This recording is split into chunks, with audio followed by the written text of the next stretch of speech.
Bismillahirrohmanirrohim. Assalamualaikum warahmatullahi wabarakatuh. Syukur alhamdulillah kita bisa berjumpa lagi di channel ini.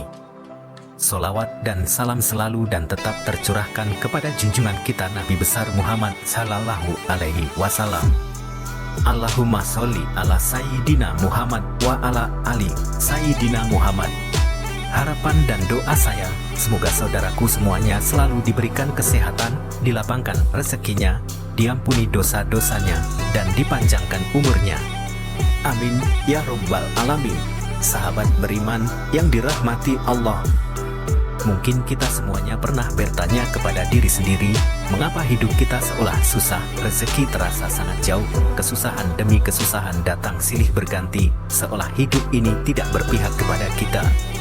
Sedangkan kalau kita memandang orang lain, seolah hidupnya mudah, rezekinya terlihat lancar, hidupnya pun terlihat bahagia. Lalu muncullah rasa iri yang dibarengi dengan pemikiran negatif. Sehingga kita memandang curiga kepada orang lain tersebut. Dengan beranggapan jangan-jangan uang yang dihasilkan dari hasil korupsi. Jangan-jangan dia dapat uang dari hasil menipu orang lain. Atau jangan-jangan dia malah bersekutu dengan jin pesugihan. Dan masih banyak yang lainnya. Hilangkan sifat iri dalam diri. Dan mari sama-sama kita mengoreksi diri masing-masing untuk mengetahui apakah kesusahan demi kesusahan yang datang kepada kita termasuk kurang lancarnya rezeki yang datang kepada kita karena ulah kita sendiri. Padahal kita tahu Allah Subhanahu wa Ta'ala tidak akan menganiaya hambanya. Allah Subhanahu wa Ta'ala senantiasa mempermudah jalan hambanya. Tapi kenapa masih saja seolah rezeki sulit datang kepada kita, sahabat beriman yang dirahmati Allah? Perhatikan 9 hal yang akan saya sampaikan. Siapa tahu masing-masing dari kita masih ada yang melakukan hal-hal berikut ini. Yang pertama, apakah kita masih melakukan kemusyrikan atau berbuat syirik meski hanya dalam hati? Yang dimaksud syirik adalah menyekutukan Allah Subhanahu wa Ta'ala dengan sesuatu, bisa benda, tempat, manusia, dan lain sebagainya. Satu contohnya seperti ini, kita percaya bahwa rezeki yang datang kepada kita adalah karena kita mempunyai benda keramat yang mempunyai petuah mendatangkan rezeki. Padahal rezeki hanya datang dari Allah Subhanahu wa Ta'ala melalui apa yang dikehendakinya. Apabila rezeki datang melalui seseorang, berterima kasihlah kepada Allah Subhanahu wa Ta'ala dan bersyukurlah kita dipertemukan oleh Allah Subhanahu wa Ta'ala dengan orang tersebut. Dan bukan beranggapan yang memberikan rezeki adalah si fulan. Kalau tidak karena si fulan, saya tidak bisa apa-apa. Jadi, jangan seolah memuja-muja si fulan yang mampu memberikan rezeki kepada kita. Semuanya berterima kasih boleh-boleh saja, asal tidak terlalu berlebihan. Yang kedua, perhatikan sholat kita. Musik misalnya, sekarang kita hanya mengerjakan sholat 3 waktu. Mulailah melengkapi menjadi 5 waktu. Misalkan masih malas, paling tidak tambah 1 waktu. Kemudian di hari berikutnya, tambah 1 waktu lagi. Dan jika sudah lengkap 5 waktu, pertahankan dengan cara bersegera menunaikan kewajiban saat terdengar panggilan azan. Hindari untuk menunda, karena disinilah awal sholat kita akan kembali seperti semula. Luangkan waktu yang hanya 10 menit untuk menunaikan ibadah sholat, karena waktu luang kita semuanya lebih panjang dibanding mengerjakan sholat yang hanya butuh waktu kurang lebih 10 menit saja. Yang ketiga, hindari sebisa mungkin menyakiti hati orang tua kita. Apabila kita pernah berbuat salah atau mengucapkan perkataan yang menyakiti orang tua, mulailah untuk bangun dan meminta maaf kepada kedua orang tua kita. Karena ridho Allah Subhanahu wa Ta'ala ada pada ridho orang tua juga. Lalu bagaimana kalau orang tua kita sudah meninggal, sedangkan kita pernah menyakiti hatinya dan belum sempat meminta maaf? Paling tidak, doakanlah mereka dengan doa yang baik dan meminta maaf kepada Allah Subhanahu wa Ta'ala, karena sesungguhnya Allah Subhanahu wa Ta'ala Maha belas kasih kepada hambanya. Yang keempat, apakah kita memakan harta yang bukan hak kita? Dalam hal ini, sangat luas penjelasannya, namun saya contohkan yang mudah saja. Dari setiap rezeki atau kekayaan yang kita dapat, ada hak dari fakir miskin, termasuk anak yatim piatu, yakni 2,5%. Untuk itu, kita sisihkan bagian yang memang menjadi hak mereka dari penghasilan kita, lalu berikan. Caranya bagaimana?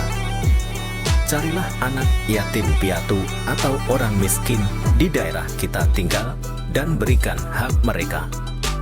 Kita tidak perlu malu, meski yang kita berikan hanya sedikit, karena berawal dari sedikit dengan niat yang tulus. Itulah awal kita semuanya akan ditambah rezeki yang berlimpah oleh Allah Subhanahu wa Ta'ala, insya Allah. Yang kelima, berdagang dengan tidak jujur. Apabila kita hendak melakukan jual beli, hendaknya tidak mengurangi takaran, bahkan kalau bisa lebihkan sedikit takaran dan niatkan untuk bersedekah apabila jual beli. Barang utarakan sesuai dengan kondisinya. Contoh, misalnya jual beli HP bekas. Jika ada yang rusak, utarakan saja kekurangannya dan berikan dengan harga yang pantas. Ada yang bilang jujur akan hancur, tapi perlu diketahui, mungkin kita akan menerima lebih sedikit daripada yang tidak jujur, tapi yakinlah kita akan mendapat lebih besar di kemudian hari. Orang yang tidak jujur mungkin akan mendapatkan banyak di awal, akan tetapi setelahnya akan mendapatkan sedikit karena perbuatan kurang jujur yang dilakukannya sendiri. Untuk itu, saran kepada kita semuanya, jika sifat ini masih ada pada kita, mulailah sedikit demi sedikit kita hilangkan. Karena Allah Subhanahu wa Ta'ala Maha mengetahui apa yang kita lakukan. Yang keenam, apabila kita semuanya sudah berumah tangga, hindari untuk menyia-nyiakan atau menyakiti anak maupun pasangan hidupnya. Apabila kita merasa kesal dengan kelakuan anak atau pasangan, kalau bisa cobalah untuk mengoreksi diri dulu, kenapa pasangan atau anak kita belum mampu seperti yang kita inginkan. Lalu diskusikan bersama dan temukan akar permasalahannya. Apabila masih belum menemukan titik terang, berdoalah dan serahkan semua masalah kepada Allah Subhanahu wa Ta'ala untuk mencarikan cara yang terbaik, sambil tetap berusaha. Insya Allah kita semuanya akan ditunjukkan jalan yang terbaik untuk mengurangi masalah. Karena sesungguhnya Allah Subhanahu wa Ta'ala adalah sebaik-baiknya pemberi solusi bagi yang belum berumah tangga. Ini bisa menjadi pelajaran untuk mendapatkan pasangan yang baik nantinya. Yang ketujuh, berbohong. Mungkin benar saudaraku, berbohong demi kebaikan, tapi perlu diingat, kebaikan yang dimaksud adalah kebaikan untuk siapa? Apabila kebaikan untuk diri sendiri atau orang lain secara sepihak, saya rasa itu kurang sesuai. Kenapa? Karena bisa merugikan orang lain yang kita bohongi, dan sifat seperti itu membuat kita jauh dari rezeki Allah Subhanahu wa Ta'ala. Menghilangkan sifat berbohong tidaklah mudah seperti membalikan telapak tangan, akan tetapi bisa kita kurangi sedikit demi sedikit kebiasaan tersebut, dan mulailah tanamkan dalam diri kita sifat yang jujur. Meski di awal terasa sangat berat, akan tetapi insya Allah, kedepannya hidup kita semuanya akan jauh lebih tenang dan lebih nyaman. Bagi saudaraku yang mendengarkan video ini, bukanlah hati dan pikiran saudaraku semuanya ketika pasangannya ingin mulai bersikap jujur. Hindari untuk saling menyalahkan, hindari untuk saling menyudutkan pasangan. Dukunglah dengan perkataan maupun perbuatan yang baik, dan mulailah untuk saling memaafkan. insya Allah akan mendatangkan rezeki yang luar biasa dari Allah Subhanahu wa Ta'ala. Yang kedelapan, memerintah atau berkuasa dengan sewenang-wenang. Maksudnya adalah apabila sedang menduduki jabatan penting atau menjadi pemimpin dalam rumah tangga, hindari untuk menyalahgunakan kewenangan demi kepentingan pribadi. Kalau dalam jabatan, saya contohkan memudahkan urusan orang lain dalam hal korupsi atau menipu. Seperti yang sudah saya katakan di awal, mungkin akan mendapatkan harta kekayaan yang banyak, akan tetapi pada akhirnya akan menyebabkan banyak masalah, baik dalam rumah tangga maupun dalam hal kesehatan. Dan bagi para pemimpin rumah tangga, hindari menyalahgunakan kewenangan dalam keluarga. Misalnya, adalah menjadikan pasangan atau anak layaknya pembantu rumah tangga. Perlu diketahui, pasangan maupun anak adalah partner dalam mengarungi samudra kehidupan. Untuk itu, libatkanlah mereka dalam memberikan pendapat, selama pendapat itu baik dan tidak merugikan orang lain. Penyebab rezeki kurang lancar yang terakhir adalah pelit dalam mengeluarkan zakat atau bersedekah. Sifat ini bisa memicu rezeki yang kita semuanya menjadi sulit. Dalam hal ini, saya mengatakan hukum alam itu berlaku. Maksudnya adalah apabila kita mempersulit mengeluarkan sedekah yang menjadi hak mereka, maka Allah Subhanahu wa Ta'ala pun akan mempersulit rezeki yang akan datang kepada kita. Mungkin ada yang bertanya, katanya Allah Subhanahu wa Ta'ala sangat luas memberikan rezeki. Kenapa kita dipersulit untuk mendapatkan rezekinya? Sebelum bertanya seperti itu, saya minta untuk tanyakan pada diri saudaraku semuanya, karena Allah Subhanahu wa Ta'ala berdasarkan prasangka dari hambanya.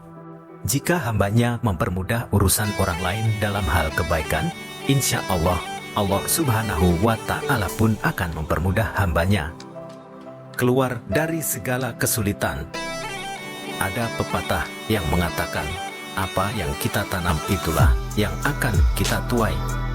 Sahabat beriman yang dirahmati Allah, itulah 9 penyebab utama kenapa seolah rezeki sangat sulit datang kepada kita. Untuk itu, bagi saudaraku semuanya yang mendengarkan video ini, mulai sekarang dan seterusnya, hindari dan tinggalkan sebisa mungkin 9 hal-hal tersebut, dan mulailah menanamkan kebaikan untuk menuai kebaikan pula. Wallahualam. Demikian yang bisa saya bagikan, semoga bermanfaat untuk kita semua. Assalamualaikum warahmatullahi wabarakatuh.